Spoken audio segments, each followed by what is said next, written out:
Wednesday, February 3rd, 2021 at 3 p.m. We'll start with the Pledge of Allegiance. I pledge allegiance to the flag of the United States of America, and to the republic which stands one nation, under God, God, indivisible, liberty, and justice for all. Okay, will Secretary Treasurer Horowitz please call the roll? I will do that. President Eric Schultz, Present.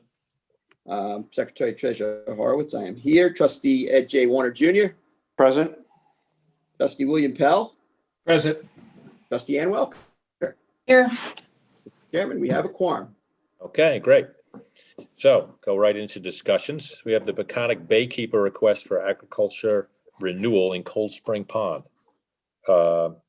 Is he ready to discuss anything or Yes, hand he's here. it up?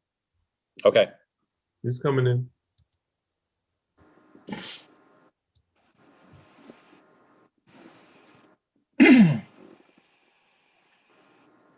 There he is. I'm here. Hello, right. Peter. How are you all Peter. doing? Hi. Good. Hello, Peter. How are you doing? Good. Thanks for coming today, Peter. And Yeah, thanks for having me. And giving us an update. Right off the bat, I want to say that I think what you did last summer was very good. I did not hear one complaint. I encourage it to, hopefully you can do it again this summer, maybe increase the volume there a little bit. I had a lot of people want to know what it was, and I clammed around. It was plenty of room. I never heard any of the commercial guys complain that it was in the way. And I think it was I think you guys did a very good job there. And thank you for doing it last summer. Thank you for the permission. I think it was a really big success for us. Yes. Okay, great.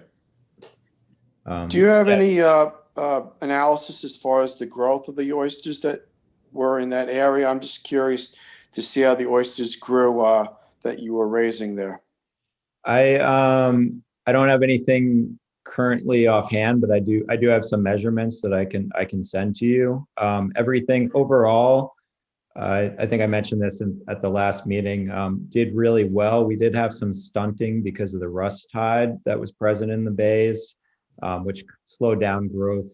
I think it started in like mid-July through a bit of August. But overall, everything did really well. We didn't really see any mortality in there either.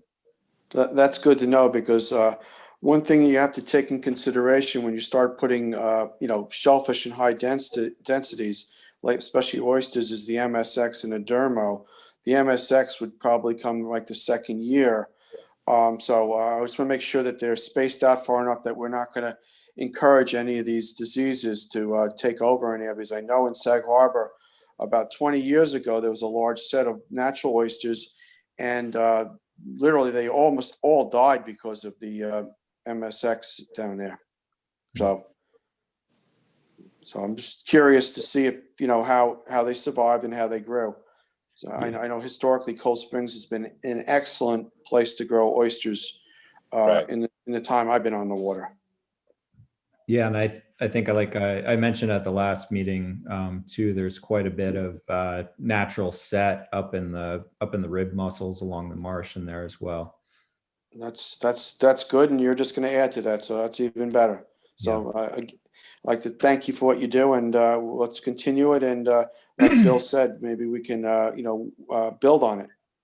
Yeah. So my goal last year we had a total of 10 cages.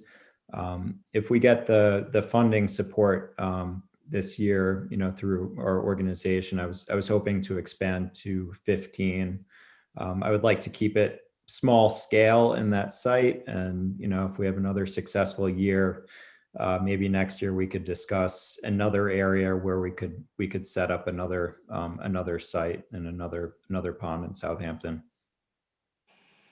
Do you have any numbers for us? Or how many were raised and what was put out, or what was the disposition? Where the oysters go? Yeah, I can send you all that information. I did present that at the December 7th meeting, but I'm happy to send in a formal report and write up. Okay.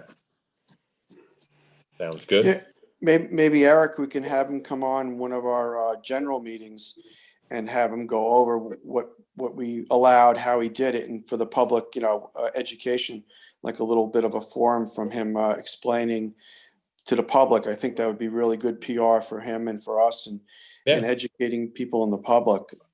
So it's just a thought. Yeah, agreed. That'd be a good idea. Yeah, Yes. I'd be very, very much in support of that as well. Okay. I do have one Hey, quick Peter. question. Go ahead, Being that you're the Peconic Baykeeper, would Yes. you consider doing a project in Hetty Creek by Taylor's Creek, which is the South Shore estuary? I know the past Peconic Baykeeper had done a clam project in Hetty Creek, so I was just curious if you're just confined to the Peconics, or can you move to the South Shore?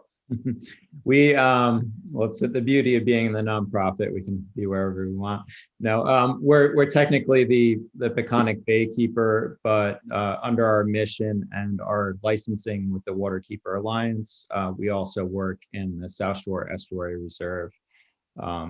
Traditionally we've had more of a presence in the Peconics, but I would love to get a project underway in especially Hetty Creek and in Shinnecock. Yeah, because we do have an area in there. It is uncertified, seasonally uncertified. It's closed from the April 30th until the first day of the last day of November. But we also have a sanctuary area in Taylor's Creek that we have put clams in there over the years that I've been on the board. But we have not done any projects or put any shellfish in there in many years. So my thought would be, if you want to do a project, it's out of the way. You're not going to run into navigational issues. And it does have some, it historically had good water quality. So I think it would be a really good project on the southeast corner of Taylor's Creek, where the outfall from those two ponds there, I believe Cooper's Pond and one of the other pond has a outfall that comes underneath the road into Taylor's Creek. So I think that would be a really good area to try a project like you're doing in Cold Springs. Do you know what the bottom composition is like in there? Close to shore, it's all hard bottom and rock. Yeah. Once you get probably, I'm going to say 150, 200 feet offshore, it turns a little mucky. There is a big flat offshore that, a hard bottom flat, which would be good for the oysters to set on if we put some shell and stuff there, which we have a large stockpile of shell at Triton Lane, because one of the commercial clammers have been stocking in there for the last couple months. So we have that ability to dump maybe a small boatload of shell there right under or alongside of your project, and just let it sit on the bottom, and hopefully the oysters will spawn eventually and set on that shell. Mhm. Yeah, no, that would be great. I think, if we can get through another season this year, I think that would definitely be a great site for next year. What I'll do is, if you're interested, I'll sit with James, or one of us will sit with James in the office and get a GIS map up, and I'll kind of mark it up where I'm talking about, so you'll have some kind of idea. So if you happen to be on that South Shore side of the estuary area, you can go down there and look at it, and look at it for yourself and see if it's something that would be practical for you to do. Is that what's the nearest road to that? Would that be Boatman's? Boatman's, yes, that's like. Yep. Okay. But where I'm picking is very little, if any, interaction with any motorboats and stuff like that, or skiing or jet skiing. So it's a really good area. So I'll like I said, one of us will sit with James and mark it up on a map and send it to you. Okay. Okay, that sounds great. Okay. Okay, great. There's no access up at the top of that creek at Boyson Road, is there? There is a ramp. There's that, like, a little roundabout there, isn't there? You have Well, one on there's a Ox park. Pa- Or You have maybe a ramp. You have a yeah. ramp at Ox Pasture.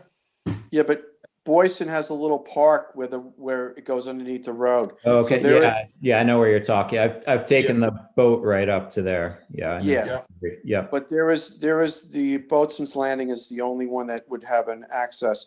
And it's kind of good because the channel in Hetty Creek has filled in dramatically over the last 60 or 70 years. So there's not a lot of boat traffic in there. So it would be a Yeah. really good place to do a project. Yeah. Yeah, it sounds great. Cool. All right. Very good. Keep up the good work. Yeah, Thank you. no, Thank thanks, you, Pete. thanks All for right, coming. thanks for your support. I appreciate it. Yeah, we're gonna move this ahead, everyone. Yes. Yes, Absolutely. All right, thank you. All right, thank you very much. Yeah, thanks, Pete. so the next item on the agenda is Baycrest Avenue project invoicing. Right. So the project is finished and all the paperwork's already come through our office and it's gone to the comptroller's office and it's at the point where, you know, we should pay. There was one area that we were concerned about and everybody, you should have got an email from me with a picture of a block put underneath the light penetrative grading that's around the project. Right. And that was the only, you know, thing that we could nitpick, you know, that we could punch list. Everything else was really good. Just that there's an angle there and the top grading was overhanging it. We didn't want anybody to lean against it, you know, so the solution to that was just put that block there so that can't happen. So they took care of that this morning. So the ramps, I mean, it's a beautiful project. Yeah, So I great think job. we're Scott done. did a lot of work on that job. 99.9% of it, shepherded that through with all the contracts and everything and site inspections and everything. Great job. Great job to you too. I know it started with you, Eric, at a much earlier time and we just, you know, kept the tradition moving and got it done. You know, Things take time. Things take takes time, time, but shepherding it through the review process, so to speak, right? yeah, but it truly goes back to your tenure. I just was able to get the thing shepherded through and I think it was a good collaborative effort. And everybody that I speak to that goes down there and uses it is very, very grateful. And Yes. it's a great public resource access point. It's safe now. You know, the guys still got to make a bit of a gate there, but they're going to get to that. The Right. maintenance guys. Other than that, Yeah, you know, and we have maybe someone will want to keep small boat there. There's room, and the outer part of it, you know, there's room to pull a like Bill was talking about, a pump out barge up to if you had to service something. You know, it's certainly a useful asset to the people of the town of Southampton. I'm glad it's finally done. So Yeah, the only thing that we have to figure out is what to do about the road. The turnaround, well, like that. yeah, I mean, Richie was talking about he has access to some material, let it pack down a little bit. He was going to bring some things in and grade it around with our machines. So we'll wait till winter to be over and then they could do that. There's also a light there. I'd like to see if there's a possibility that we can get it hooked up and get it to work since we're talking about maybe putting a, you know, kayak rack over there. I think that would be a good idea. So, But that's- A little bit more security down there. Yeah. It's Yeah. for a little Hey, location. Scott, Yeah. we might be able to put a solar light up there on a pole. all right, well, we could explore that. There's a Yeah. light there now. I just don't know how, you know. It might be cheaper to just to buy a solar light. Maybe. it hasn't worked in years, Scott. Yeah, No, I'm looking at it. I'm like, it doesn't look like it's worked in Yeah, years, and you but have I'm wondering like, who's you have to- responsible for this thing? I know the Parks Yeah. Department kind of takes care of it, but Yes. we'll have to see, you know, but Yeah. for what we contracted to do, we're there. yeah, Yep. We And should just get it done. really. one looks good. quick thing, we have a certified, payroll, right, that's going to be filed. And also, we're going to get a bond for it. The contractor, has a year bond on the project? The comptroller's handling all of that end of it. I think it was just for Yeah. us to certify that they've done, you know, Right. the project. Comptroller's office is taking Yeah. care of all that. Signed off on it, yeah. Yes. That's the, We you know, do need a that's bond. the If beauty it's- in having synergy. Can you hear me? Yes, If Sean. it's a lump Yes. sum, we do need a bond. Otherwise, we need the payroll certs. So if you can get that from the vendor, that'd be fantastic. That Okay. would be much more efficient for the comptroller's office. Just send an email off to me of what exactly, and I'll be more than happy Sure. to facilitate in an expeditious manner, whatever you need. Yep. Good. Onward to Bay Avenue in East Quogue and Bay Avenue in Eastport. Next two projects, right? Yes. I have two more things I would like to discuss very briefly. Okay, go ahead. First one is oysters and meat cocks. Open like we did in the previous year for Dredge and Ed. I think we should set it up so when April comes, they could allow the dredge there for a couple of weeks. And then right after, put the shells, put a couple boatloads of shells in it. So the oysters, when they spawn, they have a fresh shell to set on. Yeah, the oysters that are in there, that presently in there, they're not sellable because of the Yeah. salinity being so low and the market being so depressed. So my thought would be if we could hire a couple baymen to go down there and We pay did that them before. to dredge a few hundred bushel and spread them throughout. I mean, you can get them out of the uncertified water off of Mohawk and Hayground, and then either move them to the certified side or move them around to the town, because any place that we put these oysters throughout the town, historically, they have set very well. Yeah, down by Horse Mill you're talking about? Yes, all Horseman. over down there. Yeah. Yeah. I think So- we should set this Yeah, up I now. Yeah, The springtime is going to be very Well, soon. I will call Wade Carden at the DC and ask him about a relay permit. The last time we asked about that, they needed to finalize the shoreline survey, which I believe they have done. So hopefully everything is good to go as far as a relay permit, but I will contact him sometime in the next week or so and update the board, okay? Okay, if Okay. not, if he gives us, says it's not feasible, maybe we can hire a couple of the baymen like we did a couple of years ago with the open dredges and just go back and forth to break Yeah. over the shells. yeah, break it up, yeah. Yeah, but I do know, because when we did put the skimmer clam shells in there last time, a lot of the baymen were concerned that they wouldn't work. But I can personally attest that I've seen as many as 20 spat on some of those Yeah. big shells. They So work. they worked very well. So I want to make sure that's all set up, because we get Yep. there in April. We got to do it when it's a high bay, Billy, not a low bay. Yeah. Yeah. I Put know. them right in That's the- flying point and scoop them right into the boats. Yeah. I will reach out to the Baymen's Association on Okay, if you need that a hand, topic too. if you need a hand, let me know. All right, Bill, thanks. All right, and the next thing is, some of the trustees, I've been talking to a couple of other trustees, Eric and, Scott and Ed. Eric's been talking to Ed and Ann about the meetings. We have, over the years, we've been trying to do night meetings, and I think that, how things are right now, that instead of doing meetings every other week and have the work session in between, do it all in one, go back to it all in one day. Have the work session in the afternoon, start at 1 o'clock. After that, break for dinner, then come back at 6:30 for the meeting to approve everything. Mhm. I want to open the discussion on that. Well, if we're going to be Yeah, there's doing been several options that we were talking about, consolidating things and having the staff more available, because like the work sessions starting at 3 o'clock, they're leaving at 4, so they're only there an hour. That if you did something initially, we're talking about maybe doing the morning and having a work session in the morning, then the regular session in the afternoon, like we did years ago. And then, anything that was on the work session in that morning would go to the following, not that day, but it would go to the following Meeting. So it gives the staff almost 2 weeks to prepare everything and not disrupt things, like every Wednesday, that there's always a disruption.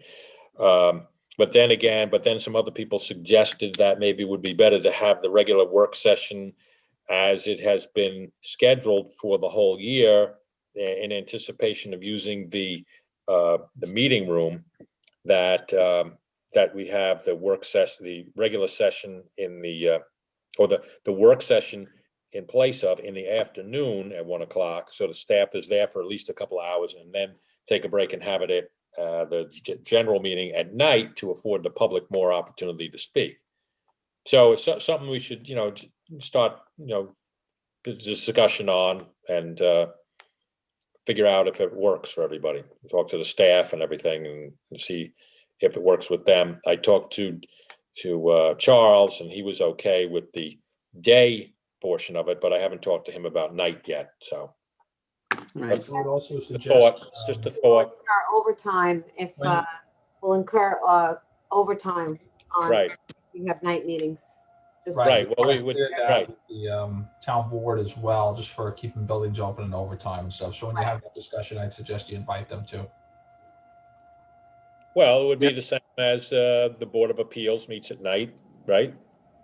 Yeah, but I'm just saying they should be included as well as invitees for that discussion. Right. 'cause Yes, of they course. probably This is, budgeted for that.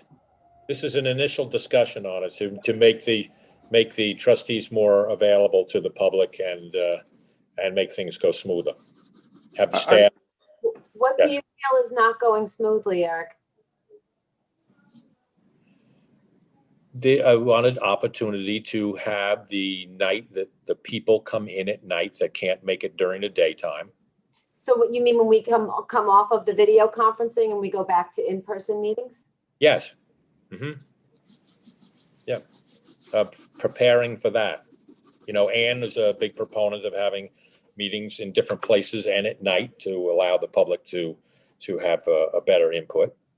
And also through the years, I've noticed that, you know, if you have two meetings, it disrupts when all the trustees come into the office and everything, it disrupts the staff because people are asking all kinds of questions. If we did it all in one day, that would be less disruption for your office. And it would give you 2 weeks to do any resolutions and everything. Well, But we haven't discussed it with the staff yet. I mean, we're just noodling it around between ourselves about if it would work better, if it would work. If it's not, it's not. It's just a thought. The first thing I think we have to look into is the availability of the boardroom for us to use. That was the holdback initially, because there were other people using that boardroom later on. That's why, you know, that's why we had to do what we did, split it up between the work session on Wednesdays and the general meeting on Monday. So logistically, we have to look at that first and then see, you know, and then work our way back if we can do it. Yeah. Just suggestion. Yep. Yeah. I have concerns because I feel like so much is coming at us all the time that if we're only meeting together twice a month, that it limits the opportunity for full board discussions. And I realize that it's possible to do special meetings, but that complicates things. I mean, unless we were to do them via Zoom where the physical space isn't necessary. But I just feel that things are not simple with us a lot of the time, and that we need the opportunity to have as many conversations as possible. And if we're only meeting twice a month, that it could be problematic. Mm-hmm. Okay. So, You know, that's why you have to pick up a phone and talk like what we've been doing. You know, I talked to Eric, I talked to Scott and Ed, and Eric talks to Ann, you know, to get things going and get things across. If we have to have a special meeting, then we have a special meeting. But I think that, you know, doing it all in one day and especially at night, so that people can come and look, like Eric says, come and watch and participate. mm-hmm. For the record, I have concerns, and I think this needs to be fleshed out a little bit more. Yes, that's why I thought that we have time to flesh it out. Well, that's why we have to see if it's the room is available, and then we'll work backwards. That was when I tried to do it. That was the issue. We couldn't have enough space, so that's why we went to Flanders, Hampton Bays, and Bridgehampton. But these other facilities weren't booked up, so we had the ability to do that. Where the boardroom was pretty much booked up for the year. So I mean, booked a full year in advance. Yeah, I know. But that's you know. Sean and well, we got the discussion going now. I think it's a good discussion, and you know, we're elected to serve the public, and if we make it easier for the public to come to us, we're going to be able to do our job that much better. It may also impact warrants. of the paying of bills if we only, you know, we have to Well- figure out about the Yeah. law as well. Yeah. How was it done before? You guys weren't connected to the comptroller at that time, is that correct? That's right. Yeah. Yeah. But we'll have to But speak to, you know, So the we'll talk to the various, comptroller and Yeah. see if that's ability to do something like that too. But it's just an initial conversation, right. you know. And we have to adapt to the freeholders. Let them come and watch the meetings, come and participate. Well, one of the troubles that I see with the trustees is a lack of recognition of, especially with the changing demographics that we have now, of people coming out. They can't understand that there's two separate forms of government in the town. Well, the newspaper is pared down to basically about 2 reporters. So the trustees meetings are not reported on at all. So I think we're suffering from a lack of recognition as usual. And the more we get out there in the public, the more support we'll have for some of the projects that we do. And the only way we're going to do that is be more accessible to the public and allow them to, everybody's working 2 and 3 jobs to, stay in the Hamptons, local people, and they don't have the time to spend at 1 o'clock in the afternoon. I just think it would be better to allow them to participate a little bit more. I mean, the Zoom has worked pretty good. We got a lot of feedback on how we review projects, right? That people actually feel like they're part of the review now when they're seeing us when James brings things up, So that's worked pretty good. That's increased our exposure, but We also had the ability for people to watch CTV and watch the meetings after they happen, which is huge. So my thought is, if we couldn't do what we're trying to accomplish here this year, maybe at our 1 o'clock meeting, we should give a list of stuff for the next meeting, the future meeting. So if people have an interest in it, they can turn it on and watch it. Basically come up with like a list of future meeting at, in 2 weeks, this will be on the agenda, that'll be on the agenda, and just list it for people if they're interested in it. Can I make a Well- suggestion? yes. Sure. All of these meetings are recorded live to YouTube also. Mm-hmm. We could do a weekly commercial, or I'll call it a commercial. We could do a weekly schedule and put that up on YouTube so everybody knows where you are, when you are. That's a good idea. That would be accomplishing what we're trying to do. That would be a good idea. I mean, right now, you could go to YouTube and see every trustee meeting of the year, right now, Wow. right now. Well, So you need to push I just that. okay, but I have Tell one people to question go for to you, Charles. YouTube. They can watch every meeting that you've had this year. However, I mean, we have to factor in what's happening also is that a lot of people will flip through the channels and they'll see a town board meeting or a town trustee meeting, and they'll stay on it for a while. But everyone I'm talking to now is jumping off of cable and they're going to just internet only. How are we going to factor that in? I mean, there's a lot of YouTube, YouTube is on the internet. it's already there. Yeah, I understand that, but a lot of people don't. A lot of people see the trustees because they're flipping through the dial, and then they stop on, oh, there's a town board or there's a trustees. It's not that they're going to see it; they see it and then they jump on. Right. So So we need to make them go to see it yes, by telling them when Yes. it is and where it is.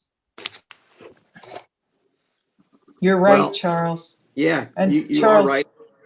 People that I've told about it after I learned that you were putting it all on YouTube have been really receptive to it. People And, will make the it's change easy. if they know about what the change is.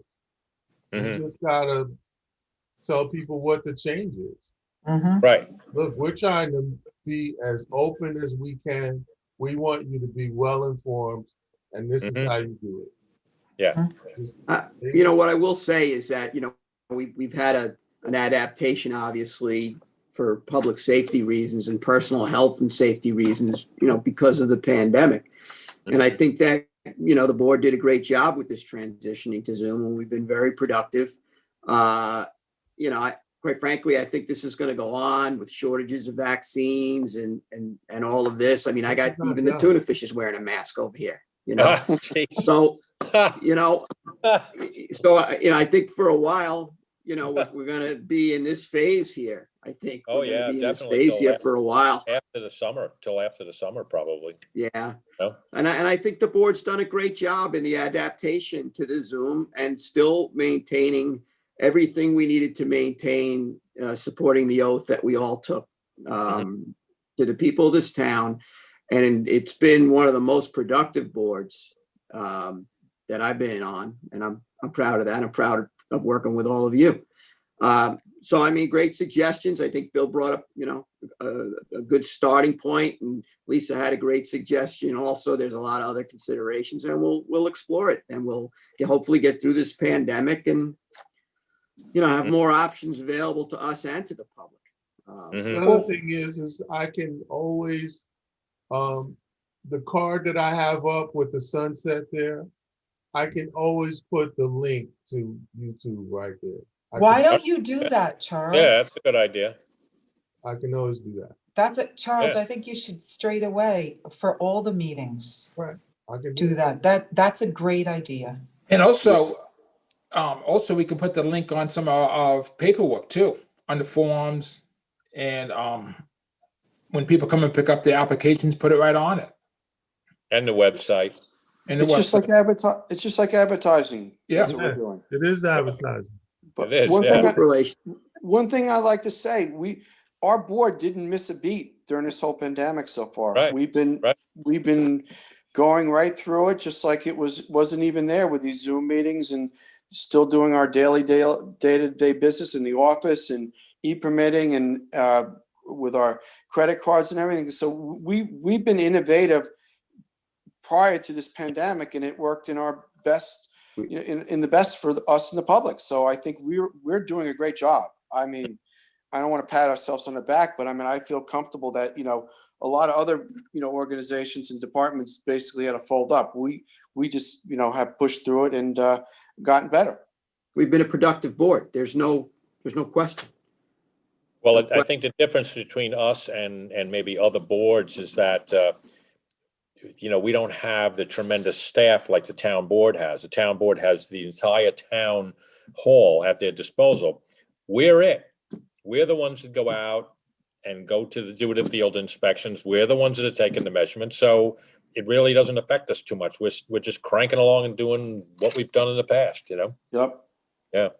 And if you feel that by changing the meeting somewhat, if that's available in town hall, I'm always, open to new ideas, like the night meetings that we did, the times that when we went around to the different locations throughout the town and basically had question and answers for the public and about the trustees.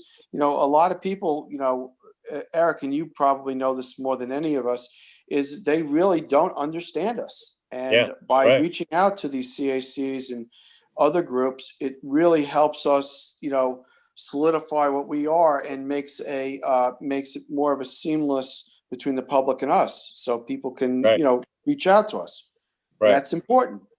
I agree with you, Ed. If we have to be willing to adapt to the new ways and to let the people see what's going on. If not, we'll be on a sinking ship. Don't want to be on one of those, Bill. It's cold. Yeah. We don't want to be like Brookhaven, right? That's sinking in the mud. On board. No, I'm not saying that thinking. I'm just saying that Brookhaven and most of the other towns have eliminated their trustees and merged them into the town board, and we see what happens. Brookhaven and Bayman want to come over to Southampton because we have more productive waters. So, I think that the public wants the trustees to be solely focused on the the environment out here, not get involved in any other things. It's just purely environmental, and that's what everybody moves out to this town for. So, okay, well, we'll talk about it. Thank you, everyone. I just wanted to take a moment to recognize that we are only as good as each member of our team. And the fact that we already had e-permitting set up prior to COVID, thanks to the office staff, is huge because yeah. it allowed us to move seamlessly. Maybe there were a few bumps, but it allowed us to move seamlessly. And that's huge kudos to everybody in the office. And also, if we didn't have Charles running the whole Zoom thing, we would be on a sinking ship. So Stop it. Charles, to you and Sage, and Ben for putting everything on YouTube too.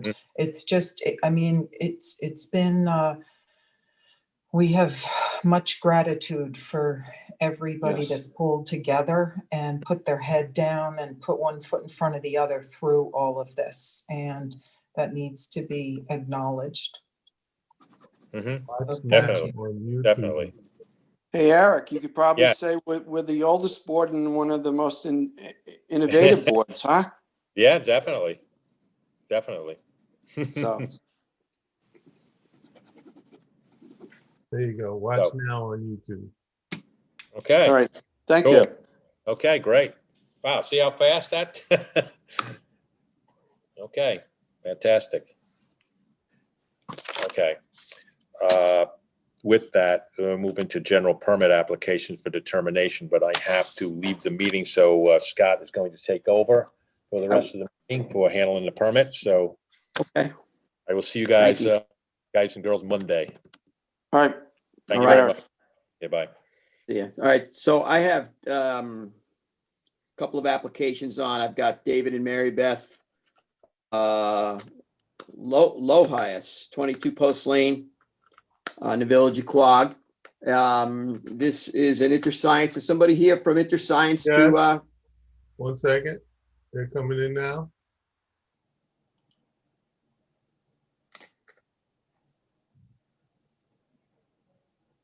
This was a prior approved application that now they want to move forward with the project. I'll let them. There you go. How are you? Good. How are you? How's everyone doing? Good. Good. Good. You want to present your project? Sure. It's Mike Shano from InterScience. So as Scott mentioned, we had talked about this a few years ago, and there were subsequent renewals of that project. The project kind of slowed down, and the owners were thinking about whether or not they were going to go forward with it. We have since, we're like on the cusp of getting a building permit for the house part of it. And before that happens, all of the bulkhead work and related stuff has to be done first. So we're here to push this thing forward and get all of the permits back up and running. We have a DEC, we renewed the DEC permit, so that's going. So now we're back before this board to continue with that. Go ahead. No, so I mean, just so the board, you can see the application there, fill the existing boat slip plus or minus 75 cubic yards of clean sand from upland source, reconstruct 119 feet of bulkheading kind in place using vinyl sheathing, 4x4 catwalk using the through flow material, 4x16 ramp to a 6x20 float secured by 4 pilings. And you can see our previous permits there. So board have any questions or concerns? What is going to be behind the bulkhead, Scott? Just as far as the 10-foot setback? Yeah, Do we have grass I think or? the prior permit had our standard It looks like buffering beach in there. grass. We're replacing the existing bulkhead with a low sill bulkhead. And if you actually, James, can you just scroll down a little? Let's see, did we say it there? I think that it's a mix of Spartina, Peyton's, and Spartina alternate floor, depending on what level of high water it is. So the low sill bulkhead is going to be 6 inches below mean high water. And this was something that was approved, like negotiated with the DEC a long time ago. So part of that area, like about half that area is going to be spartina alterniflora, the part that's going to be inundated on a regular basis, and everything else is spartina patens. And we're not showing it on this plan, but just so that you, this board is aware, there's a large area landward of the retaining wall that we're going to be building that's also going to be buffered. So there's a lot of buffer that's going to be on this site, where right now it's essentially lawn down to the bulkhead. So there we go. So we're gaining wetlands. This is great. This is a good project. Thank you. So, but question for you, your bulkhead's going to be, you're saying 6 inches lower than where it's at now, or it's going to be where it's at now on the height? it is going to be 6 inches lower than mean high water. It's going to be a lot lower than it is now. I can't remember exactly what the elevations are right now. Maybe James, can you scroll up a little bit? So, but what I'm getting at is, I think you're going to have to tweak your permit cover sheet, right? Yeah, Because- I would suggest adding that, the revegetation to that cover page. Okay. Right, and not only that, but you got in kind and in place, and I think that you need to articulate the elevation differential and explain what you just explained relative to the low sill portion and the gaining of wetland. Understood, Scott. Yeah, I think that before I was just copying exactly what was written in the permit. Yeah. And that was before we had James really going through all the stuff in detail and putting everything together. So I'll make sure that the cover page of the application is reworded properly. All right. So what's your time frame? Yeah. Yeah. If you could take care of that, that would be, appropriate. I appreciate that. I'll get it back to you tomorrow. Okay. Mike, what made you decide to look into the low sill bulkhead? To be entirely honest, was because the DEC required it. We, as part of this project, they're proposing a new house, and the house is larger than the existing house, and so that the DEC wanted the bulkhead to be replaced, and there was a lot of back and forthing in order to get what we wound up getting, because this property is actually surrounded by wetlands on almost every side. There's wetlands to the north, wetlands to the south, and it's a very low area. Initially, it was just the low sill bulkhead and there was no retaining wall. But my client, after Superstorm Sandy came through, was very concerned about future. And so we wound up coming back with an upland retaining wall so that his house and everything could be a little bit more separated. The DEC was happy to help us with that, as long as we provided additional vegetation, which we did. Right now, what we have before this board is essentially what would be within your jurisdiction. But it's going to be a really great project for this property, because we're essentially like adding several thousand square feet of native vegetation and buffer, where there is essentially lawn down to some areas of the wetlands. Right, those are great mitigative measures, and I just would like to see the cover sheet match, those current plans that you have negotiated with the DEC. But that would be helpful to the board. And that peninsula that is south and east of that property, we had given permission for rocks to be placed on it. Right. That wetland, I was just going to ask about peninsula has completely eroded. In like my 50 years ago, that was a much higher, and there was grass all the way out. Yeah, it's really, by that being eroded so badly, and the wave action from the canal, which it's limited, yes, but it would cause erosion on the property. So the low sill bulkhead is basically allowing that property owner to, build and the functionality of the property much more than having it just drop into that dredged creek that's there. So I think it's a really good project. Right. I would say tweak the application cover sheet, and then, we can move forward. I'm happy to see that you're increasing not only the submerged aquatic vegetation, but also the plantings in the buffer itself. So we're hoping those are native and not fertilized and so forth. Yeah, all of the plants that are going to be with it. We actually had to establish a non-disturbance buffer for all of the plants that are going to be replanted. There is an area of lawn that we were able to get, but it is drastically reduced from what it is right now. Much lower fertilizer area. It's almost nothing compared to what it is now. Well, how much bigger is the house getting? I don't have that in front of me. It's not substantially more. It's a very large house right now. I was at the property there about 2 weeks ago. It is fairly sprawling. Yeah, we are kind of bringing it more into like a centralized location.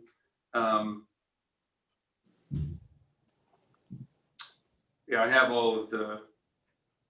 I don't have that information in front of me. I apologize. All right. Anybody have any additional concerns about it? I mean, it seems to be a good project. I think it looks good. Who does the peninsula belong to? Is that part of this property? It is part of this property. It is technically deeded to him, even though that it is partially submerged and sometimes completely submerged at a high tide. But it is part of the deeded land of this property. Is there any possibility that you could plant a bit more to just provide, because you're only doing plantings near the bulkhead, right? Where you're reducing the bulk, where you're replacing the bulkhead.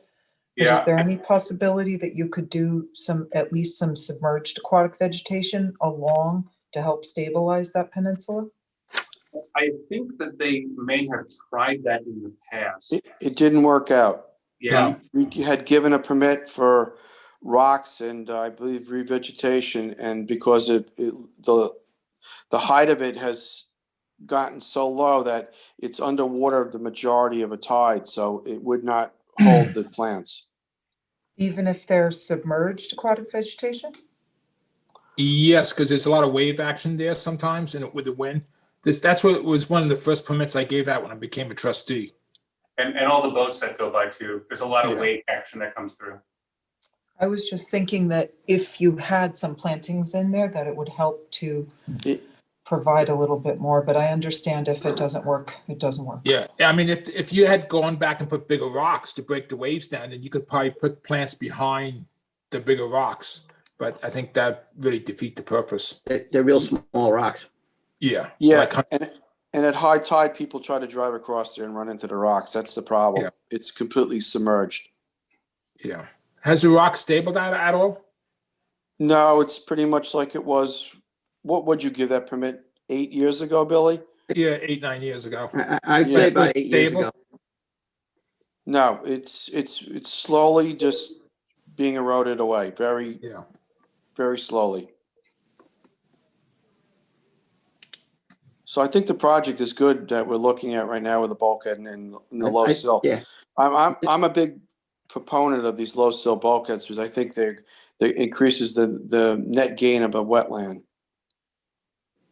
Right. We just need updated paperwork to match the plans and the DEC's approved permits, and he said he'll take care of. Excellent. So Scott, are we advancing that? Because that'll go on for the March 1st meeting. We only have one meeting in February. Yeah, I mean, you'll have it long before then, right, Mike? Yep. You can get it right away. So yeah, you could do that for March. It's going on for the March, just FYI, it'll go on for the March 1st meeting because we don't have another meeting until, we only have one. Right, so Mike, you're okay with March 1st, right?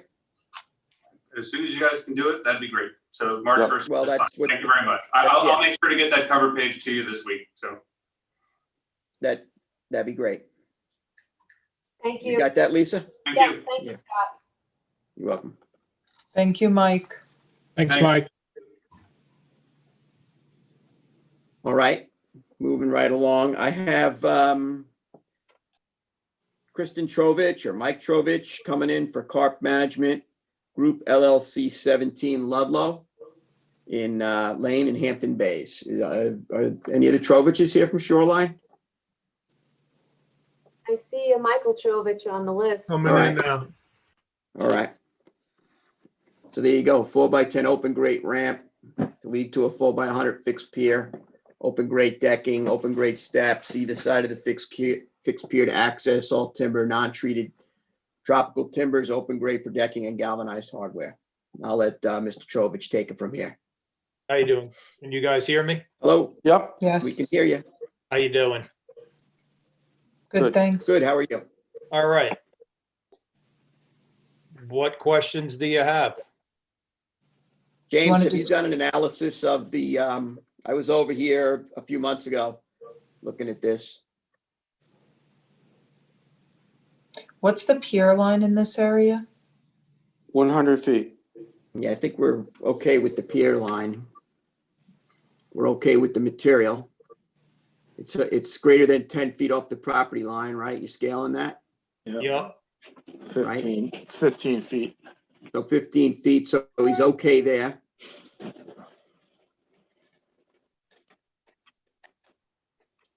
James, could you go back to the cross section for a moment? Please.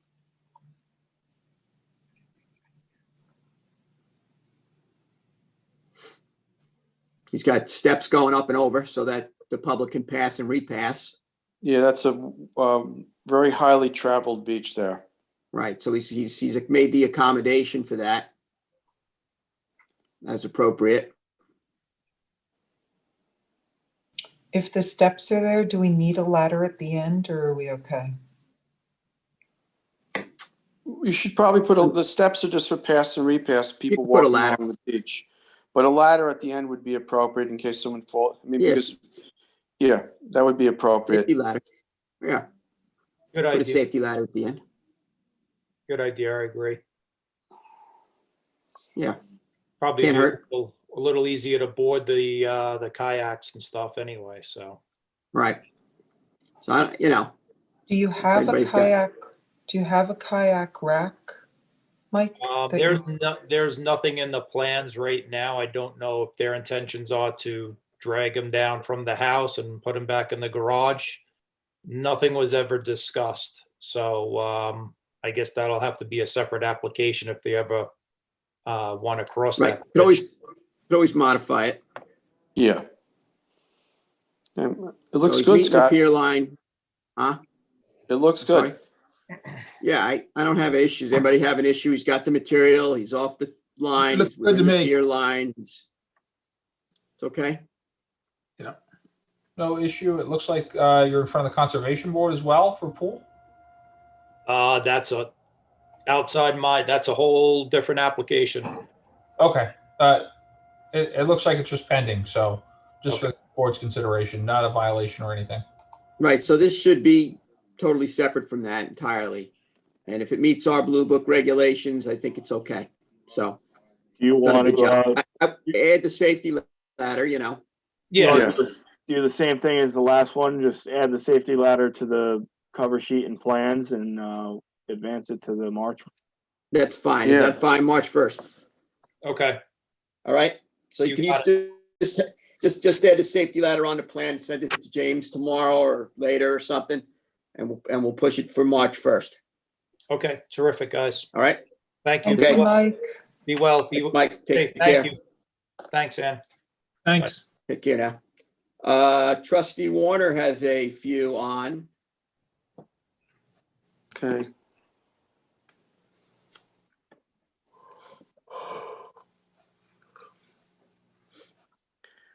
Hold on. Upside down, James. Good now. Yep. This is an application for 64 Westway. It's about, 6 properties west of Atterbury Road, 5 properties. Trying to get my bearings here. The 5th property, yeah. Or their 4th property. Yes.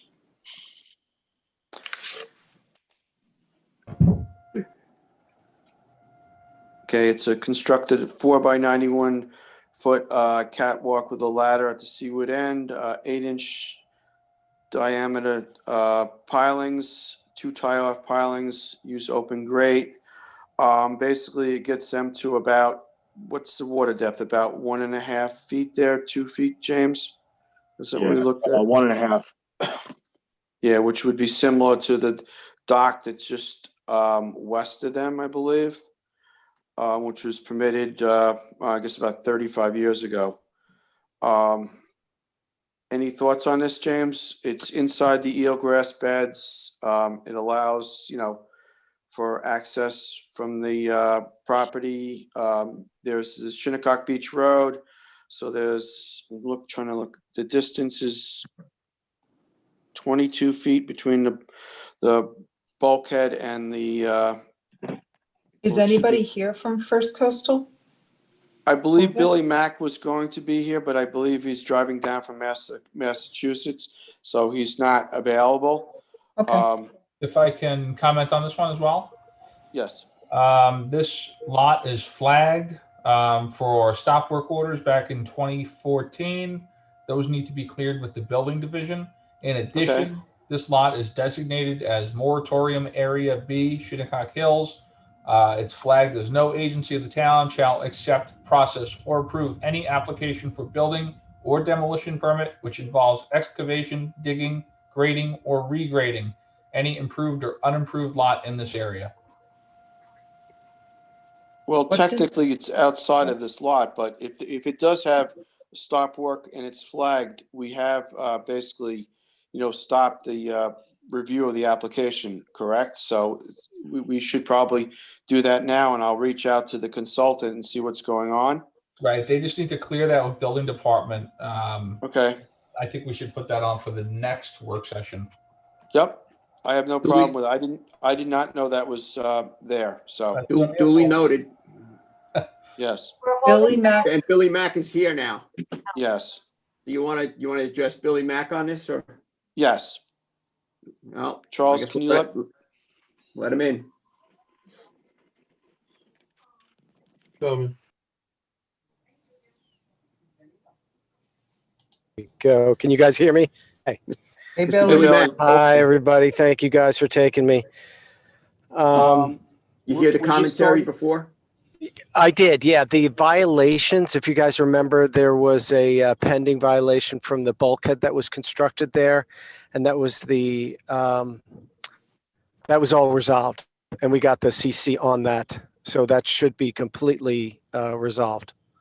Well, can we make sure of that before we move this forward? That's what our attorney just Yeah, I can send you a advised. copy of that CC that came from your office. Yeah, Sean, If you can contact the building department, they should be able to remove that flag.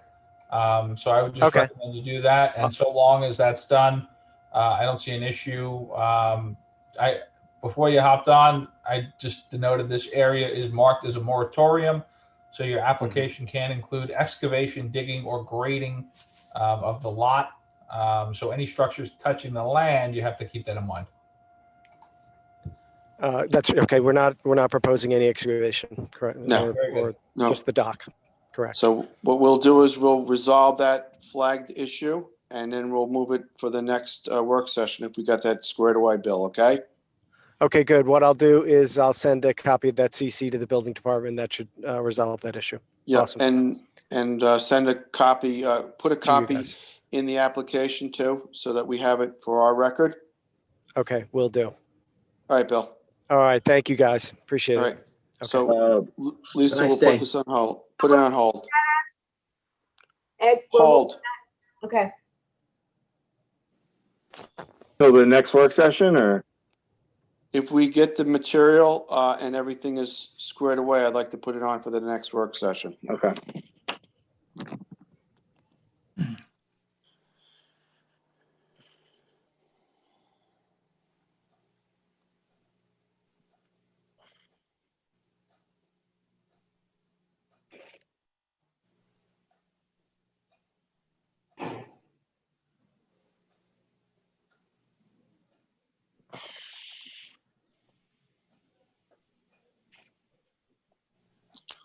Eddie, you got another one? Yes, I'm trying to squeeze it down. Well, this is the, yeah. Who's, Crawl up a little bit. yeah, I'm trying to, yeah, Is it's this Old Harbor Colony or is Colony. this? Yeah, it's the Old Harbor Colony Association. They're looking to do another project on their property on Smiths Creek. They originally did some restoration there with biologs, and 2012. Now, James, what are they looking to do here? I'm trying to segregate this out here. So they're looking to place the 36 biologs, 2 lanes partially within the grade and 1 length on top. Which they had previously done before, right, correct? Right. Install 2 L-shaped areas of rock armor in front of it, composed of 200 to 500 pound boulders. And then deposit and grade 80 cubic yards of clean fill on top of the upland of the biologs and rock armor, covering the biologs and the rock armor with clean sand, vegetate the restored area with Cape American beach grass, and then leave a walkway in the middle of the beach for access to the water. The rock armoring is going to butt the walkway that goes to the water. Right. So you can see the armoring here. Yep. Essentially, they're just going to reinforce it and then put the sand over and create the dune to protect this area between 2 bulkheads. Yeah, a highly erosive area, a southwesterly wind. It's eroded terribly. When they first approached me to do this project, I guess it was 2012. It was prior to that. It was probably like 2008, 9, and we talked for, had many meetings over it. The beach was just rock and cobble there, and since they've placed these biologs and put some sand there and done this project, they've made a nice common beach for the community. So they're looking to further that by putting some more rocks there and redoing the biologs and covering them with sand and replanting. It's a good project. It's just recreating pretty much what is there. I've been down there several times in the last month, and the biologs are degrading because they only have maybe a couple year, maybe 5-year life to them, and with the wave action and the storms that we've had, they're starting to break down. So, anybody else have any questions? I remember this from before, Ed. Yeah, I think it's a good project. It's It is. a community beach. It's since they've done the project and put the sand there, it's become a highly used beach with a nice sandy beach for the people to lay a blanket on and walk on. So I think it's a good project. I grew up over there. Yes, you did, Scott. It's right in your neighborhood. So I'd like to move it forward if no one has any issues with it. I'm happy to see that they're using biologs and hopefully they'll be successful this time. Maybe last a little longer. Well, they only last about 5 or 6 years because the jute matting that they're wrapped in just rots away, and then you have to, redo them. You're trying to get the grass and the root system to grow, but the biologs are right on that high tide interaction where the wave energy is the greatest there. So it worked. It did its purpose. So I like to move this along right now. Ed, this is the Old Harbor Colony we're discussing? Yes. Yes. Okay. Just want to confirm. So we're advancing. Yes, if everybody's good with it, please. Yep.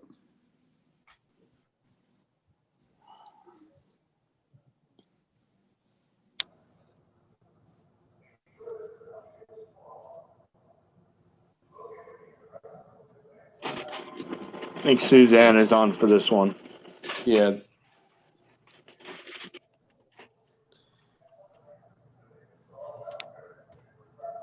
If I may, on this one again, for 46 Hawthorne, this is also designated as moratorium area B of Shinnecock Hills. No permit for building or demolition that involves excavation, digging, grading, or regrading any improved or unimproved lot. So just keep that in mind.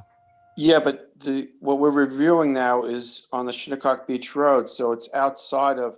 it's actually trustee property we're looking at, not the building lot that belongs to the property owner, correct? It's also it's an improved lot, I believe, too. There's a house on it. Yes. But what we're looking at is a deck that has been permitted, and then they redid it over and they want to legalize what has been done. It's been slightly expanded, but the issue that we're looking at is that it is over the extended property line in front of the next door neighbor's property. James and I discussed it. I talked it over with our attorney, and I think, even though I did the review years ago to permit it, I think, you know, it's something that with this new survey, it shows that it should be in front of their property, not the neighbor's property. So I think Suzanne wants to speak about it too.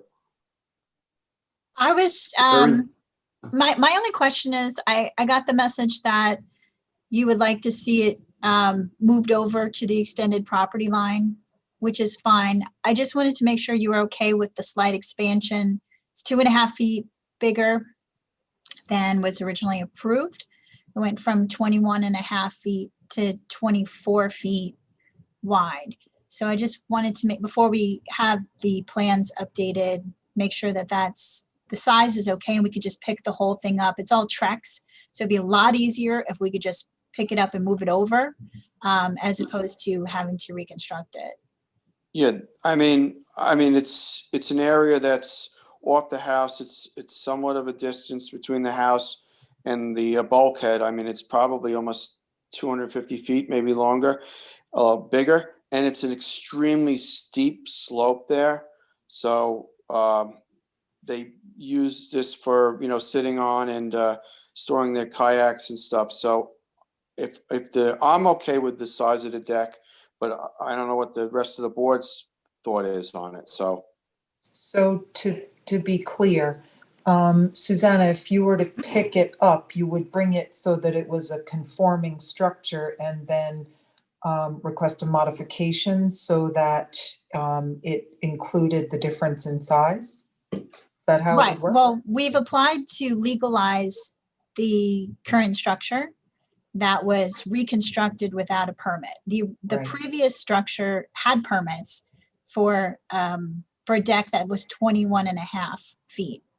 So they overbuilt it a little bit when they reconstructed it. So we would be modifying our application to include moving it over, but keeping the 24-foot dimension.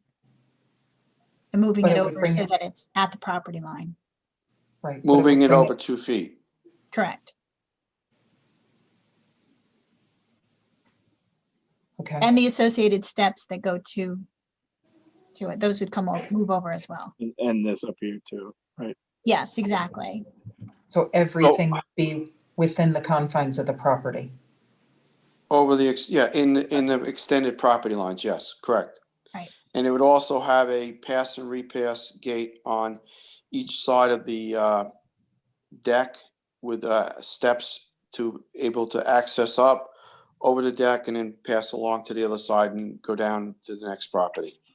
I don't think we really need steps. The deck is pretty much on grade. The eastern side, isn't it a little bit of an elevation change there? Maybe a foot or two. I guess we're gonna have to visit this one when they move it, if they move it over. That's Yeah, probably, I'll take a look. If they need some steps, I can add some steps. yeah.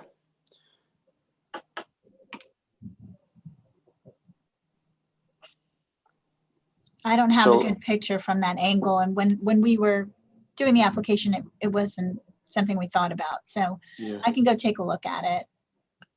So are we okay moving it over, the structure as it exists now? Move it over to inside the extended property line. The steps that come from the upland would be moved over to the inside the extended property line, and the deck and that comes off, that goes down to the access steps to the beach, would all be moved over basically 2 feet. That's fine. I'm fine with it, Ed. Long as All you're right. fine. No, I So, think, yeah, it'll work. so we just need an updated cover sheet and updated plans describing all that. Yes. So, Okay, Okay, I'll get those to you. thank you. All You're right. welcome. Thank you, Susanna. Thanks, Susanna. Ed, we're advancing pending receipt of the updated cover sheet and plans, correct? Correct. Yes. Yeah. Lisa, So when's the next meeting? March 1st. March Okay. 1st. We only have, we traditionally only have one meeting in February. That's right. Okay. Thanks, guys. Yep. You're welcome. Thank you. Trustee Pell, you have Barbara Reuter? Yes, Barbara Ruda. The address is 599 Meadow Lane, Southampton. Construct a 4-foot wide Coming in. by 160 feet long fixed catwalk with a 4x12 T platform at the end. Construct a 4-foot by 6-foot long wide step down to the water would be on the west side of the steps. All untreated decking to be through flow, open grading. I went down and looked at the property a couple of times. I have no problem with it. Ed knows what's right on Taylor's Creek there. Yes. Go Are the walk over plans, the wetland. Yeah. I try to go down there at low tide, but I always missed it. Always like a wind tide. The water goes pretty far way up there against the retaining wall, like today it was. Yes. James, are the plans matching the cover sheet? yeah, I think so. Here's to. Jeffrey, are you on here? Charles, I thought you said Jeffrey was on. I think the owner is on. The owner said that she was gonna come in if we needed her. Oh, I just like to make sure that the plans are mimicking what the cover sheet is. And so Barbara, if James like- can just make sure, then that's all. Yeah, 4 by 164 feet. 4 by 164 feet. Through flow decking, tire length. T-shape at the end.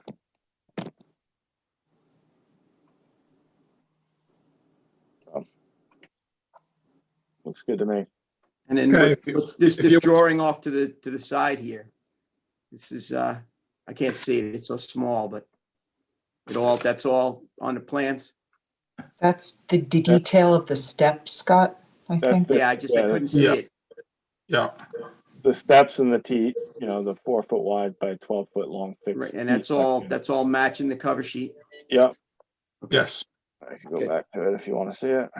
There's the 4-foot long steps to the water. 6-foot long steps, okay, to water. There's the 4-foot by Okay. 12-foot T. All constructed in the through flow open grade decking, untreated. Okay. Timber. All right. I like to advance this one if everyone's fine with it. I am. Thank you. Advance it to March 1st. Trustee Welker. Stephen Pfotfer, 14 Telly Avenue. This is Adam Miller Group. Is anybody here from Adam Miller Group to represent this?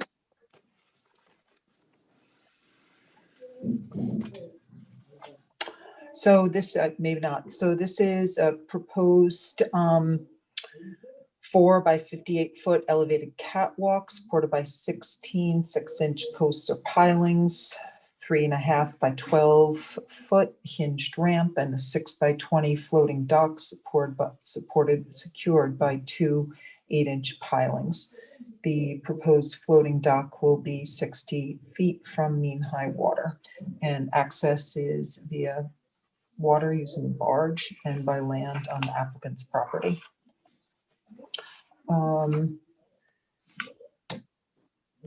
This is a dock over wetlands on a vacant property.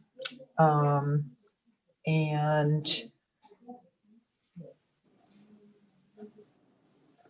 the one thing it doesn't say, James, did it say on the cover sheet that everything was to be untreated? Yeah, only untreated wood to be used. Okay, good. Good. I'm looking at the old one. Okay. Does anyone have any questions about this? What what is the depth of water underneath the float? Right here is 2.5 feet here. Okay, so it's adequate then. Okay. Yes. Yep. Yep. It's 60 feet long. Pier line inside Harbor Cove is 60 feet, and it is 2.5 feet at the inside of the float. Okay. Looks So good. you Good. wanna- It looks I good. think we're okay. You want to advance for March 1st, Dan? Please. All right, Lisa, Yes, thank you. we have an advancement. Yes, thank you very much. Thanks, Lisa. And you also have Stephen and Nancy Mitchell? I do. Hopefully, Jim Walker from InterScience is here to support this. Stephen and Nancy Mitchell, 180 Mid-Ocean Drive in Bridgehampton. Here. Great. Hello. Hi, Jim. Hi. How are you? Do you want to describe this for us and to us and just explain a little bit that we went back and forth about? This guy called me up and said he wanted a new dock. He just bought the property. And to tell you the truth, it was a little irritating. And I didn't think we were going to end up working for him at all. But sooner or later, we sent him a proposal and he signed it. And it turns out that he's got a dock that's heaved. And he wants to have a new dock for his children. His children like to use canoes and kayaks, and he wants it for the summer season. So it turned out to be a different situation than I had thought initially. And I went there and I went to visit the property, and the gates were closed and I couldn't get in. So I jumped a deer fence, which is hard to do. And I went down to the dock, which in fact was heaved, and it's a Chesterfield dock. And Chesterfield had contacted us a little bit. But it turns out that the use that he's asking for and the idea of providing a new dock at this location kind of makes sense.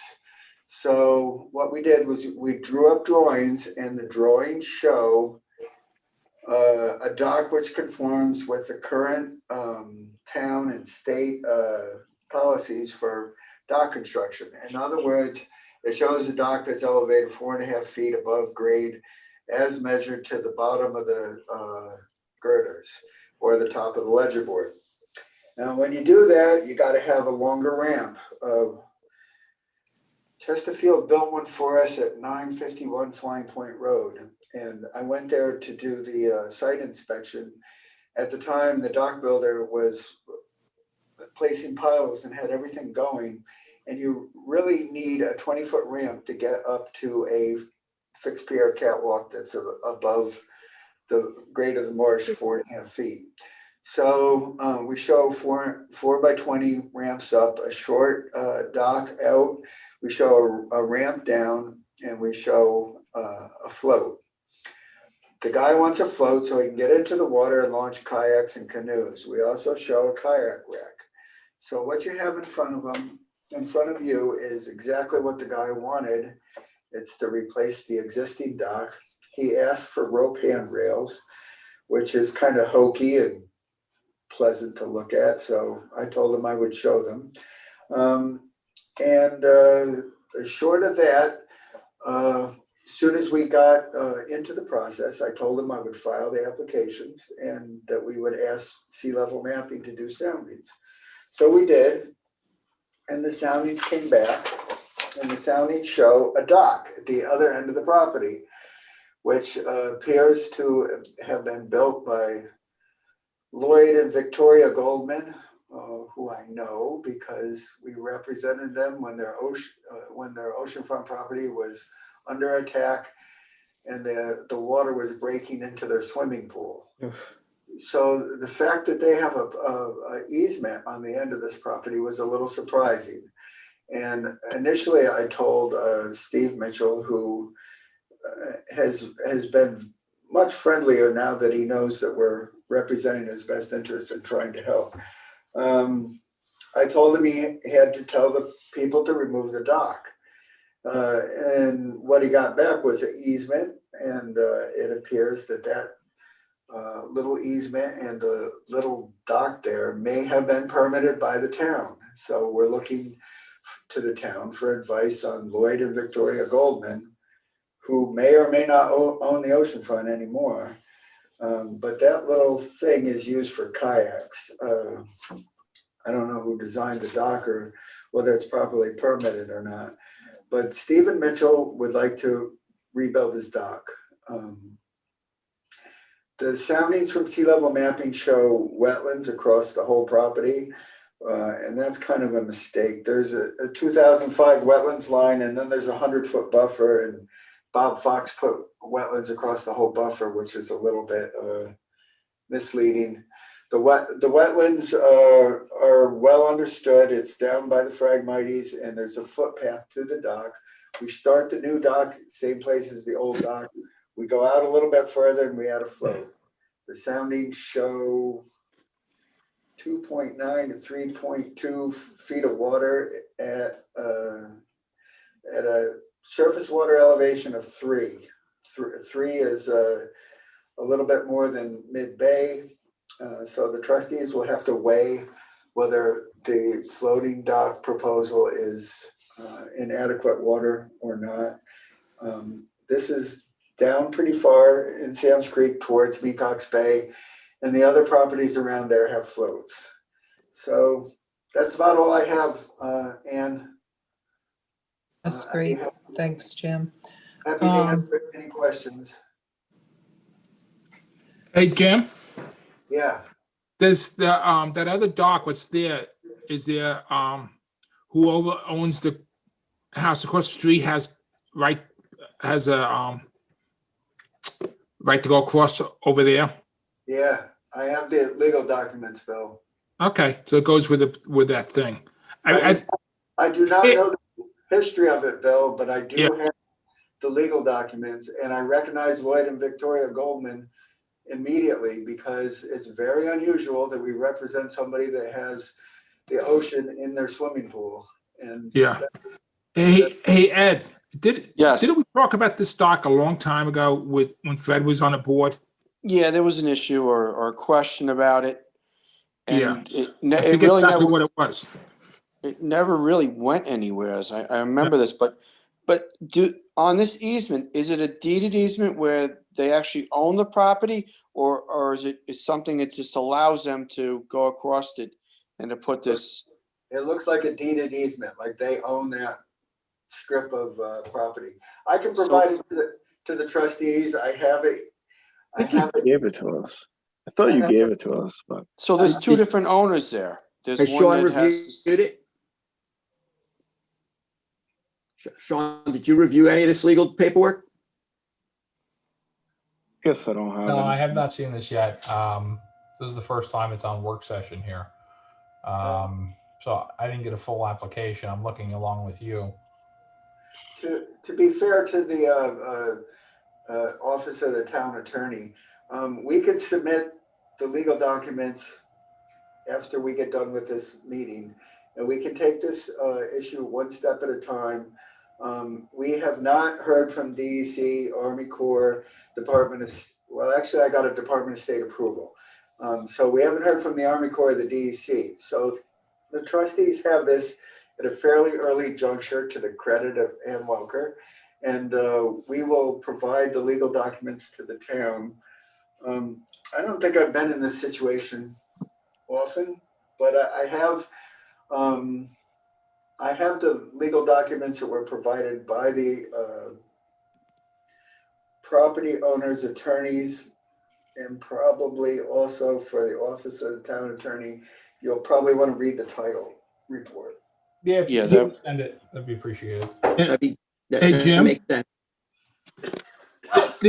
We had this up in West Hampton and in Spionk a few times on some of the properties up there in Eastport on those creeks. Remember, Ed? Yes, I do very well. Mr. Welsh was the attorney there. Yes, I think it was like 3 or 4 pieces of property. Yeah. The same thing. So because we have to be pretty strict about if it's 2 docks on one property, Yeah, that's why I was asking if it was, who's the ownership under? Yeah, we might have to think go Sean- back and pull something from the West Hampton to mimic that, what we did. Yes, but they eventually got a dock, though. I do remember that. Yeah, they do. They both, I think all three places got a dock. And they don't talk to each other either. No, they got fences. Yes. Good Jim, I have fencing. I have a question for you. In Sam's Creek, is that mostly necked off from Mecox Bay now because there's no channel that's been cut there in the last 10 years or so? Well, Ed, if you remember well, at one point I had 55 Ambleside LLC ready to pave to open up the cut. Yes. And that's Peter Corwin showed me that cut. Before that, I never knew it was there. Eventually, Don Hewitt, and you can stop me, Ed, if I get off track.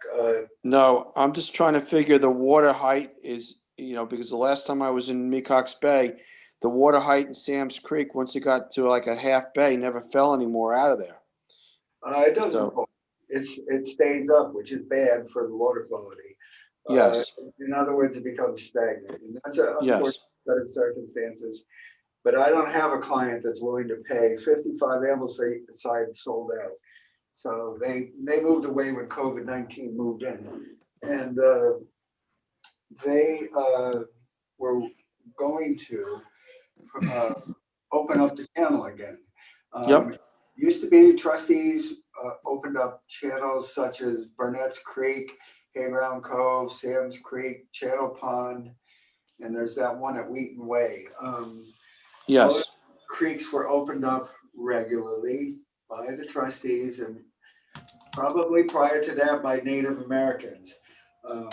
And the reason being is to help with water quality and to encourage oysters and so forth and so on. But right now, what happens, Ed, I think anybody that goes up there to take a look will probably agree. People use canoes and kayaks in Sam's Creek.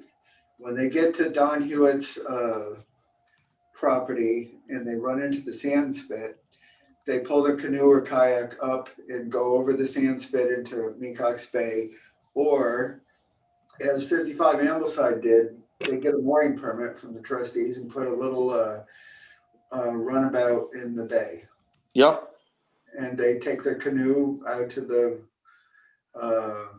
mooring and swap the boat for the mooring, and they drive around Mecox Bay for a little recreation. So I think the fact that Sam's Creek is closed a lot is unfortunate, but the water does go in and out to a certain tidal situation, and then it stops, just like what Ed said. It can't make it through the old channel. That old channel closes up quickly, so it goes through Don Hewitt's channel. When Scott Strow was on the board, Scott Strow gave them a permit. They dredged Don Hewitt's sand spit. The problem with that was it also closed. Yes. So there's no real good situation there, except the people like to use small canoes, kayaks. Yeah. So, well, my whole question was that it never gets to a low bay. So to that dock, giving it, you can't consider it going down another foot or less, a foot or more, where that channel would be there. So it never drains out. So it never, that your scale is probably a little wrong. It never goes down to where it's under like 2 feet or 2.5 feet. It stays pretty much that way all the time because it's necked off. I think it stays that way more so than the other creeks on Mecox Bay. And it seems to me that the other floats in Sam's Creek are okay. For instance, there's one in 55 Ambleside. It replaced an old dock, and Kenny Mockridge built a new dock for the property owner there. And the float sits in the water. It used to stick out just to the edge of the Phragmites.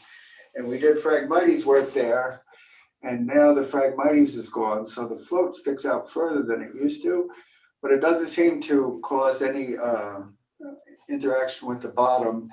And the Phragmites project there has been a spectacular success.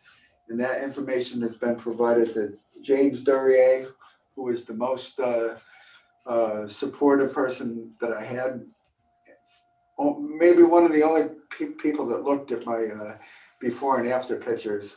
But we have native vegetation growing in front of 55 Ambleside LLC, and the dock doesn't seem to have any impact on it.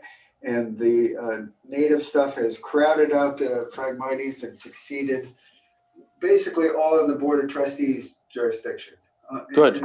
In the underwater land, if you go there, you're going to see narrow-leaf cattails, and it's pretty spectacular.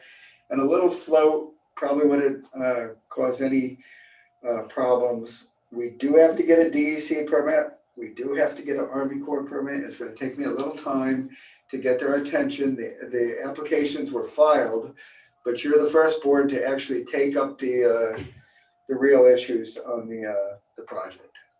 All right. Thanks, Jim. So you'll just get that paperwork over to Sean at the town attorney's office and give him an opportunity to vet that out. It was sent out by email, so it's very simple for me to forward it to Sean and the board. Okay, Excellent. that's great. Thank you. We'll do it right away, Scott. Thank you. Appreciate it. Ann, are we holding this or are we advancing this pending receipt of the documentation? Well, I think you should probably hold it that way. I think we that hold way it. We got some more questions to ask once we get the review. Right, Scott? Right, and he's got more time anyway because he's working with other agencies. So we've got time to let Sean at least, make sure he's dotting I's and crossing T's when we get it perfect. To hold it till the next work session if possible. That's February 24. Yep. Jim, are you still on there? Oh, yeah. I received an email, and so did Ann, about Fresh Pond in North Haven, about a meeting 3:30 on the 11th. Is that good, Ann? Is that good for you? I can do that. Yep. You Jim want to said we could be in touch about that. Totally. Okay, that's if that good. works for you, Ed, that's great. Yeah, And I have your email and I read it and all that's fine. Board of Trustees should remember, we got the permit 10 years ago. The permits are just about up or whatnot. But Ed, for what it's worth, the plans are done and the applications are done. I did them at some time. I forgot that I did them. I think it was in July of 2020. All the permit applications are ready for a signature by the town. We probably would need a check and we could submit at any point. I've discussed this with Ann a little bit. Bruce Horowitz sent me some information and I thought that he was going to talk to me about common reed management because that's what Bruce Horowitz and I always talk about, but it was about the shoal behind the sand spit. And yes. DEC was very adamant. Let's see if I can remember exactly what happened. It was Chris Arston, Rob Marsh, myself, and one or more members of the Board of Trustees went down there and I got told exactly what to do and how to show it on a plan, and that's what got dredged. Yep, good, because it's a coastal shoal or flat, and there's many species of bird, ducks, geese, swan, that puddle in there and feed, and there are probably steamers in there and clams and other stuff. So taking that coastal shoal flat, you're removing habitat, very, very good viable habitat for that pond. So I would like to make that clear to these people that when we submit the application, that we're not going to be dredging the pond out. Thanks, James, for pulling that up. Yeah. I think trustees should know that Chris Arston retired. Yes. He was a baseball umpire and he used to umpire my son's Little League games, and we always cringed when we ran into Chris because he was a grumpy umpire. But let me tell you, I'm not certain that the DEC is going to make much of a change, especially because Rob Marsh did the site inspection with Chris Arston, with the Board of Trustees, with myself. And I think they're probably going to say that they'll issue a maintenance dredging permit, and opening that little pond to tidal inundation is probably a great thing. And I'm not really certain that they're going to support the idea of eliminating the shoal because people don't like to look at it. I think probably they would encourage that it be dredged deeper and have more tidal inundation, but they're probably not going to allow more dredging of a shoal. I can't see how it could happen. So I think we're all on the same page then. This is good. Okay.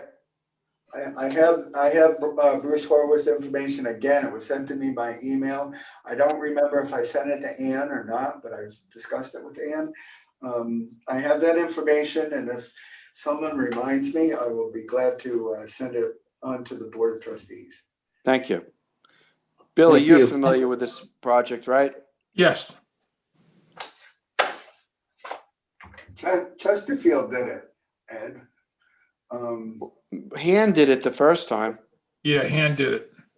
Well, 20 years ago, John Semway had some interaction with the same group and started the work, but I believe first permit was 10 years ago, and Yep. it's just about up.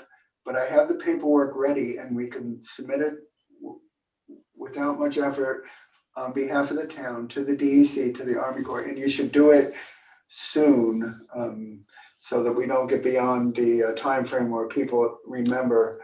You know, Rob Marsh I have a meeting with Rob Marsh tomorrow at 9 o'clock, so he's there. I can mention it to him. Yeah, could you? That would be helpful. He'll remember going out there with Chris Orston. I think that permit is valid until November of 2021. But Yeah, anything we could do to move the process along so that it is in hand before it expires would be good, right? for what it's worth, Yes. I submitted a 10-year permit renewal to the Army Corps of Engineers 4 years ago for Devon Yacht Club, and they gave me a series of 1-year exemptions, but I have not received a full permit. In other words, you should make a permit to the Army Corps as early as you possibly can. We're ready to go with that, I think. I think we're ready. I probably need a couple of signatures from the trustees. Okay, if you All right. let us know, and we'll be in touch about a meeting with the homeowners then. Thank you, Ed, for bringing that up. That'll be fine. Hey, Jim, I just want to say I always appreciate the thorough job that you always do for the trustees. You're a wealth of knowledge and information, and you do a very excellent job, and I want to say thank you. Sometimes I forget I did the work though, Scott. What, are you getting old? I did the work in July. I can't remember July.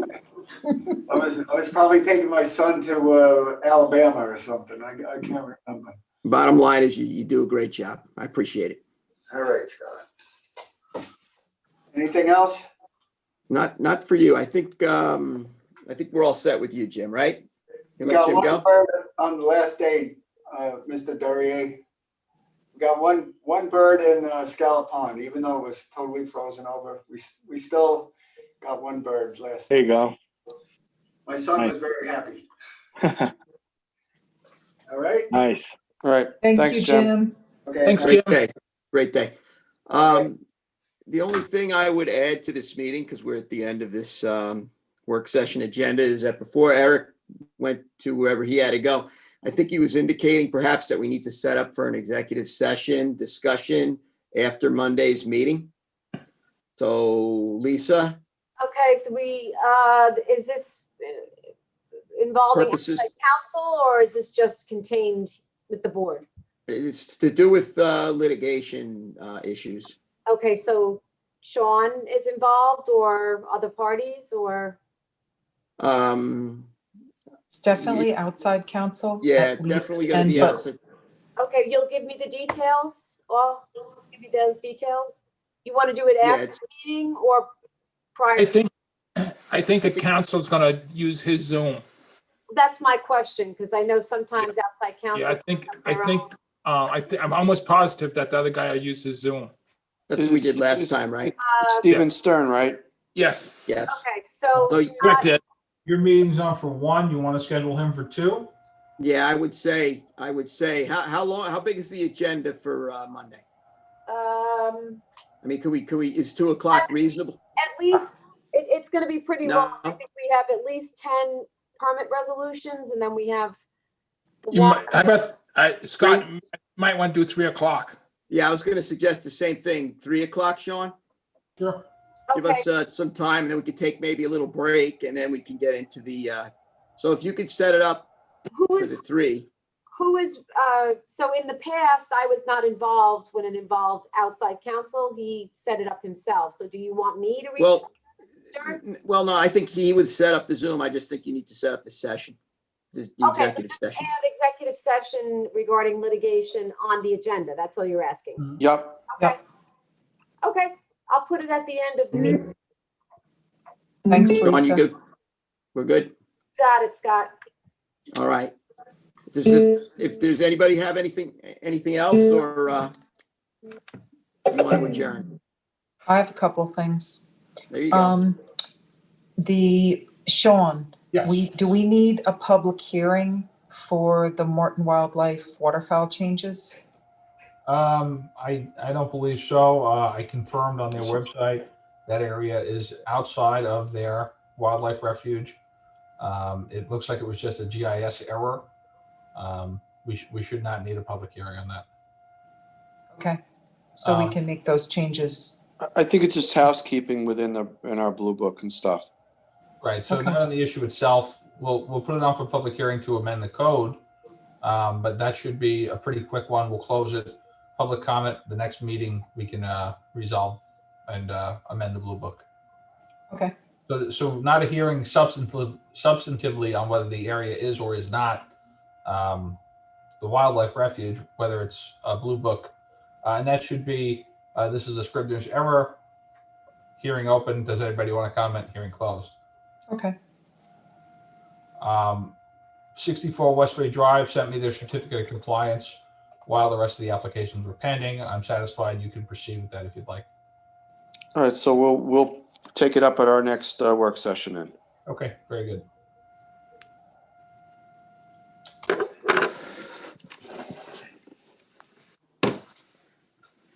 Right. So, sorry. Go ahead. A couple more things. Dr. Christopher Gobler presented to us in November about the SOAR program. That was the purchasing of the oysters from oyster farmers, oysters that are too big for market to be put in various locations within town waters. And we approved that via resolution at the December 21st meeting. He would just like a letter of authorization. So I can work on that, and then, but I want to make sure that if anybody had any questions or any concerns that to address in the letter. Ed, you had mentioned that you wanted to make sure when the oysters were moved, that there was a tracking. Yes. Basically. Okay. So we know when they're put in there and where they're put in there, so we can have some idea. We need a paper trail just in case they bring where they came from. Make sure they came north of Long Island. Yeah, and also, I mean, we have red tide, rust tide. I mean, we're running into a whole myriad of algae issues. So I want to make sure where they come from is free of all of these, algae. I think they're all coming from Long Island waters, but I think from Conic Bay, but we'll double check on that. Yeah, and if they're moved in the wintertime, there's probably the likelihood of any of the algae to be alive on these oysters is probably zero because of the cold weather. They're probably just in cysts in the bottom waiting to pop when the water warms up. Yeah, and plus you don't have to worry about the sponges being moved with it. Yes, Right. that's true, Bill. They want to do this work as soon as possible. So winter, like cold water. Okay, good. So I'll work on that. The only other thing would be, Meacock's Cut was closed, on Friday, January 29th. As, it had met the 25-day opening, time length. Due to high storm surf from the incoming nor'easter. It is now washing over, but it started washing over on Saturday and is washing over each consecutive day since then. And also SAG is washing over. And Meacock's both of them filled up really fast, but Meacock's went from a low to mid bay on Monday evening to a high bay on Tuesday morning, like an overly full bay. So we have put in a request to open Meacock's as soon as possible, as soon as weather permits. And we are aware that it is high and very high. And we can open SAG again as soon as weather conditions permit. You know, Looks like Monday. As stuff gets, starts to melt, you know, it's only gonna get worse. Yep. It's just gonna load up the whole system even Yep. worse. I do have a thing come on my phone here from Billy Mack about 64 Westway. He's wondering if we could take it up for discussion again and move it forward, being that we got all the proper stuff from him to our attorney, and our attorney said it was good to go. Or do you want Yeah, to? I mean, if you want to bring it back up again, we haven't adjourned our Yeah, can I bring? meeting. If you feel that you want to do that, Yeah. you want to let him in. I see his smiling face is there on the screen. Yes, can we let him in back and in? put it Billy? back on to get it going? Billy Mack. He's in. Billy Mack, you Has have the to put floor. his video on. Put your video on. Put your video on, Billy.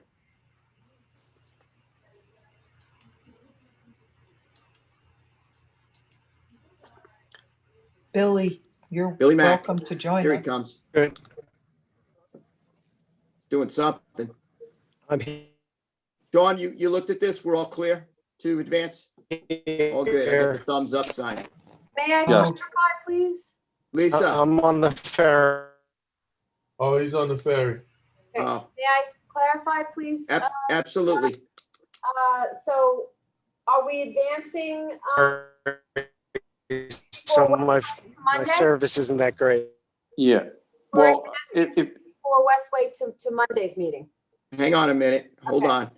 Hold on. Trustee Warner, you want to advance this to March 1st? What do you want to do with it? at the advice of Sean, Cambridge, our counsel said everything is good to go, so I'd like to advance it to our next meeting. Put it on. I received the certificate of compliance. Is he ready? Is you talking the March 1st meeting like the other ones have gone to standard? Yes. Or Yes. The March March. 1st, Lisa. Okay, so March 1st, just to be clear. Okay, so we're advancing this to March 1st. Okay. You got Standard that, advance. Billy? Thank you for the clarification. March 1st. You're Thank you. right. You got that, Billy? Billy, he's got a bad connection. He sounds He's on like a he's ferry. underwater. So Yeah. Sean, we're good to go on that. So we'll, we got Yes, all we the are. paperwork. So thank you. Hey, Okay. Scott, I have one more little Yeah. thing. I got a phone call the other day that one of the islands broke loose and moved in Mill Pond. I did not go and check it myself, but they said it moved to the other side. Okay.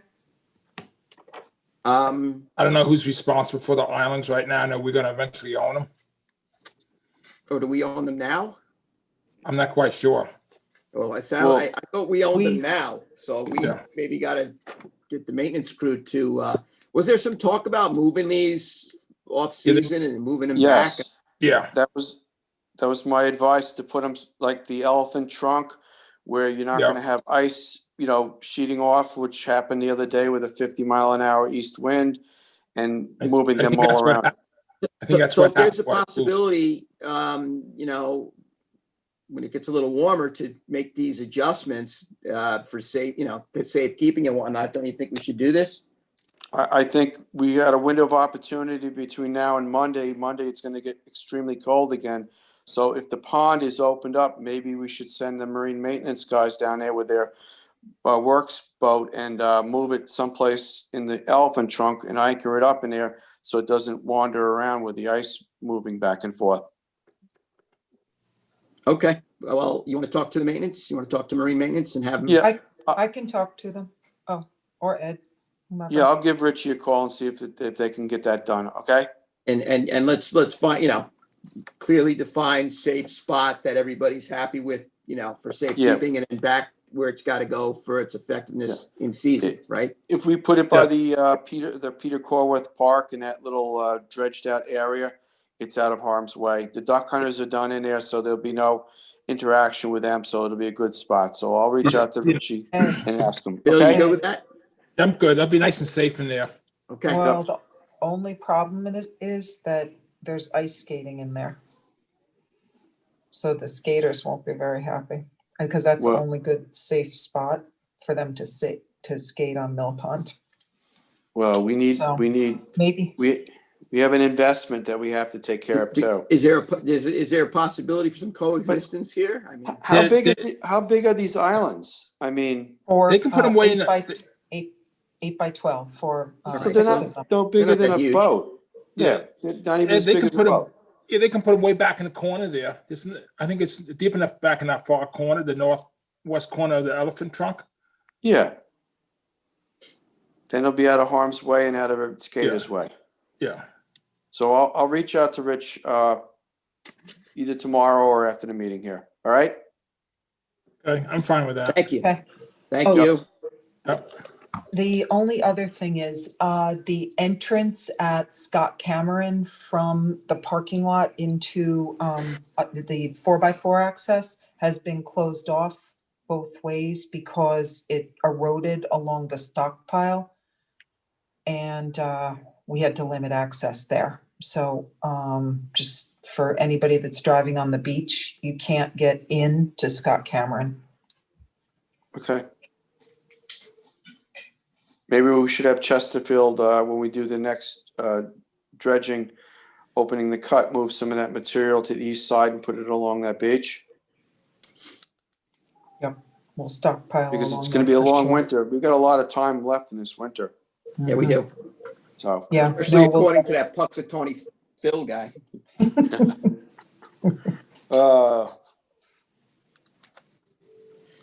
What else? We ready to adjourn, or you guys want to keep going?